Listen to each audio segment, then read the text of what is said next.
Hi friends, இன்றைக்கி நம்ம ஒரு சூப்பரான சார்கோல் சிக்கன் எப்படி ரெடி பண்ணுறதுன்னு பார்க்க போகிறோம்.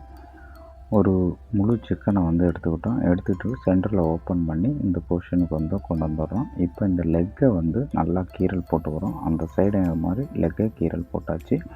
இப்போ சிக்கனோட ப்ரெஸ்ட்டை சின்ன சின்ன கீரல் போட்டுக்கிறோம். அந்த சைடும் அதேமாரி சிக்கனோட ப்ரெஸ்ட்டை சின்ன சின்ன கீரல் போடுறோம். இது எதனாலனா நல்லா வெல் குக் ஆகிறதுக்கும், ரெண்டாவது மசாலா ஆட் பண்ணோம்னா மசாலா அப்ளை ஆகிறதுக்கும் தான். இப்போ ஒரு ஹம்மர் எடுத்துகிட்டு சிக்கனை நல்லா மெல்லமாக தட்டிக்கிறோம். சிக்கனோட எலும்பு உடையாத அளவுக்கு மெல்லமாக தட்டிக்கிறோம். ஹம்மர்னால் சுத்தியில் தாங்க.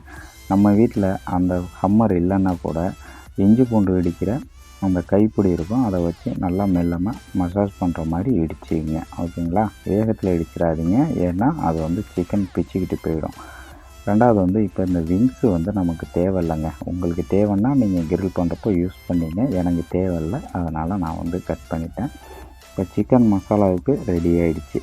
இதுக்கு தேவையான மசாலா ஒரு பெரிய வெங்காயம், ரெண்டாவது ஒரு பிடி அளவு கொத்தமல்லி, ஒரு 5-6 பச்சை மிளகா, கொஞ்சம் ஆயில், இதெல்லாம் சேர்த்து மிக்சியில் போட்டு அரைச்சி பேஸ்ட்டாக எடுத்துக்கணுங்க.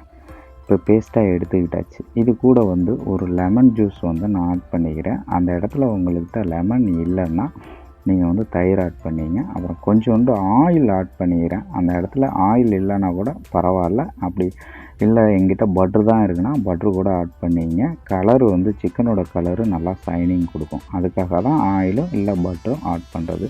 இது கூட நான் கொஞ்சம் உப்பு ஆட் பண்ணிக்கிட்டேங்க. கரம் மசாலா ஆட் பண்ணிக்கிட்டேன். அது கூட கொஞ்சம் ஜீரகத்தூள் ஆட் பண்ணியிருக்கேன். நான் இதில் சில்லி பவுட்ரோ கொத்தமல்லி பவுட்ரோ ஆட் பண்ணல. உங்களுக்கு தேவைன்னா நீங்கள் ஆட் பண்ணிங்க. நான் ஆல்ரெடி அதில் சில்லி ஆட் பண்ணதுனால நான் ஆட் பண்ணல. ஓகேங்களா? இப்போ மசாலா நல்லா ரெடி ஆகிடுச்சு. இப்போ சிக்கனை எடுத்து மசாலாவில் போட்டு எடுத்துக்கலாம். ஓகே, இந்த சிக்கனோட வரலாறுன்னு பார்க்குங்க. இந்த chicken middle eastern and Latin America, இங்கே தாங்க இந்த சிக்கன் பூர்வீகமாக கொண்டிருக்கு. அதுக்கப்புறம் 1970க்கு அப்புறம் இது லெபனான்ஸில் ஸ்ட்ரீட் ஃபுட்டாகவே உருவெடுக்க ஆரம்பிச்சிருச்சுங்க. அதுக்கப்புறம் பார்த்திங்கன்னா அந்த food middle east country, south ஏஷியான்னு சொல்லிட்டு இந்தியன், நேபாள், பங்களாதேஷ், பாகிஸ்தான், இந்த மாதிரி கண்ட்ரிலெலாம் இந்த சிக்கனை வெவ்வேறு பேரில் சொல்லி இப்போயும் ரெடி பண்ணி சாப்பிட்டுட்ருக்காங்க. Tandoori chicken, barbecue chicken, charcoal chicken அப்படின்னு சொல்லிட்டு வெவ்வேறு நேமில் இருக்குங்க. ஓகேங்களா? இப்போது இந்த சிக்கனுக்கு தேவையான வெஜிடபிள் நான் எனக்கு எடுத்துக்கிட்டது வெங்காயம், தக்காளி, உருளைக்கிழங்கு, பச்சை மிளகா, கார்லிக் இதாங்க எடுத்துக்கிட்டேன். நீங்கள் உங்களுக்கு தேவையான வெஜிடபிள் என்னென்ன கிரில் பண்ணணும்னு நினைக்கிறீங்களோ அதெல்லாம் இன்க்ளூட் கேரட்டு கூட எடுத்துக்கங்க. என்னென்ன தேவையோ எடுத்துக்கங்க, ஒன்றும் பிரச்சனை இல்லை. ஓகேங்களா? இப்போது இந்த பார்பிக்யூ ஸ்டாண்டில் நான் வச்சுட்டேங்க. இதை டைரெக்டாக ஓப்பன் ஃபயரில் தாங்க குக் பண்ண போகிறோம். நெருப்பு ரெடி பண்ணி வச்சுக்கிட்டேங்க. கறிக்கட்டை போட்டு நெருப்பு ரெடி பண்ணி வச்சுக்கிட்டேன். இதில் குக்கிங் டெம்பரேச்சர் ரொம்ப ரொம்ப இம்பார்ட்டண்ட்டுங்க.